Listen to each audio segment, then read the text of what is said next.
can't remember exactly when I first heard of the concept of reincarnation, which past life that was. We definitely looked at it in RE in school. A friend and I made this board game called Reincarnation. Look, it was one of those laboured bad puns you do when you're a kid as an irreverent meta joke, but nobody expects meta jokes from kids, so it just comes across as a poor joke. Thanks, Joe.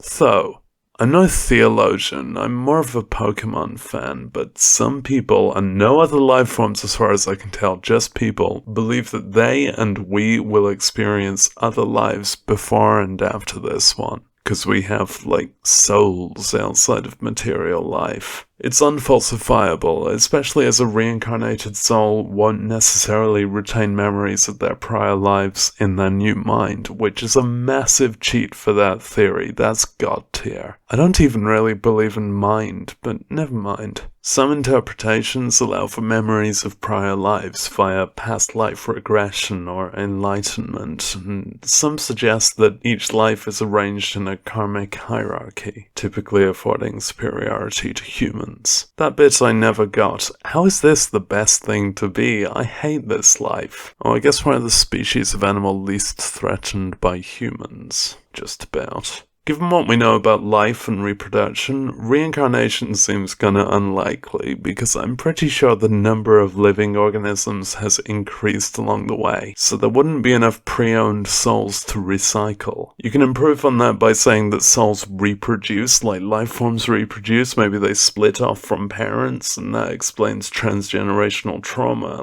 but then that's just literal biology, the same thing as the body. It ruins the concept of souls when you actually think it through. You just end up talking about real stuff instead. All of this comes back to the problem of consciousness. Consciousness is a problem. I am conscious nearly every day, and it is a problem.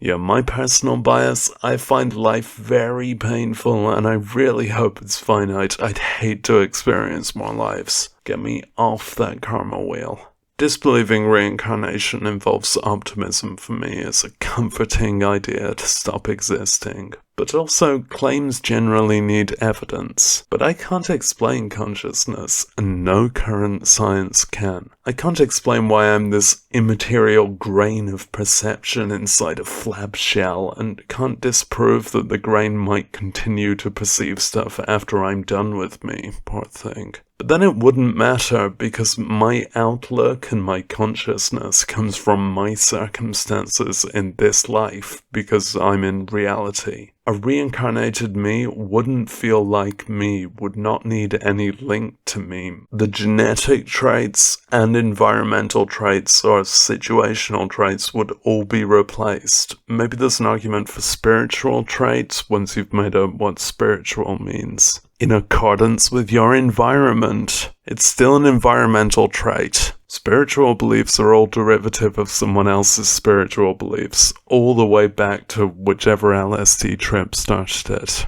I think this stuff wasn't really meant to be taken seriously in critical thought, where it cannot survive, but it remains as an influential concept. I don't want to get into quantum mechanics because we're not in a universe where I actually understand it, but there's gonna be something here about more than one same self coexisting. Without the creation of new souls, if it's only soul recycling, then one instance of an aliveness is gonna overlap with itself in a cute little interpretation of linear time. So, slip down this slope with me, let's see beyond the linearity of time for a soul's ever lifespan. A concept as inventive as reincarnation should allow for that we can reincarnate into a new life that coexists with another life we have occupied. I think that's essential to integrate into the theory. If it were purely linear, we would have to consider when a conscience transfers to a new life, whether at birth, at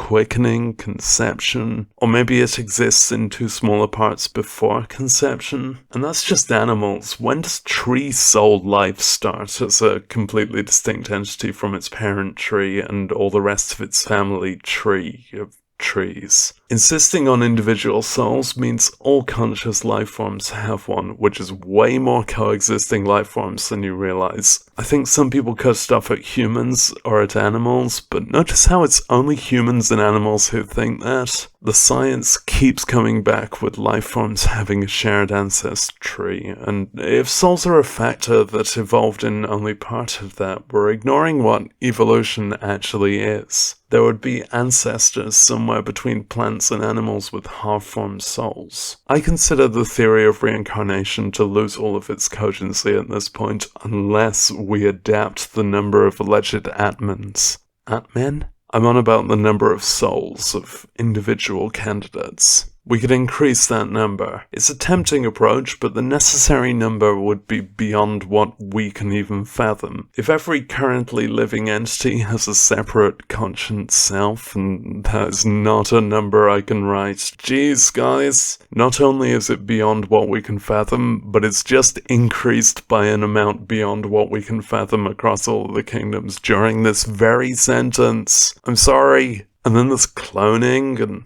if the number of souls is somewhere around the number of living beings right now, plus a few more in the queue, that's just an unsustainable theory, because the number of real contemporary lives is soon gonna eclipse that. The roster of available souls could never be enough, because lives have increased. The number of things alive right now is more than the total number of things alive for a long time span in the past. It would need to be an ever-expanding roster, exponentially. If the number of souls is higher than can ever be eclipsed by real lives, though, then there's no need to recycle them. That's just one per living thing that there's ever been, and plenty of spares. Now, the only cohesive way to accept a continuum of reincarnation as a holistic concept for life, and to meanwhile confront that pesky grain of consciousness, is to consider that there's a finite number of grains, and there's no call for that number to be anything but one.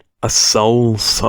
One such grain that will endure every life forever. Look, you try other finite numbers, and the same logic that allows them to coexist automatically depletes that number. The consciousness that's making this ridiculous video will eventually be, or has at some point been, the consciousness clicking like, and the one clicking dislike. If you don't think this theory stands up to theology, it does, because I just made it up, and theology is just made up. And anyway, in a different life, I founded theology, and I was all of its top scholars, and you, and I won't stop using this joke, because it's deathless. It seems I wrote this up once before in another life and called it The Egg by Andy Weir, in which a dead man, it's always going to be a man, discovers he's everyone he's ever met, and not met. When I wrote that, I forgot to include non-human entities, and I posited a needless and unoriginal external character that defeated the whole purpose of it. It's also similar to the one-electron theory that I proposed when I was man John Wheeler to man Richard Feynman, who was me. That's a more credible version than the Souls one because it deals with something that exists. I am spinning a facetious simplicity here. I obviously don't really believe in reincarnation, or consciousness, or belief. I think existence is inestimably complex, and beliefs of caste systems, karmic balance, afterlives, and human exceptionalism are opiates we mixed up to help us cope,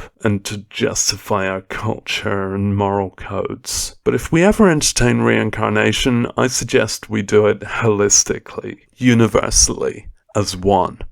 You'll understand when I'm you.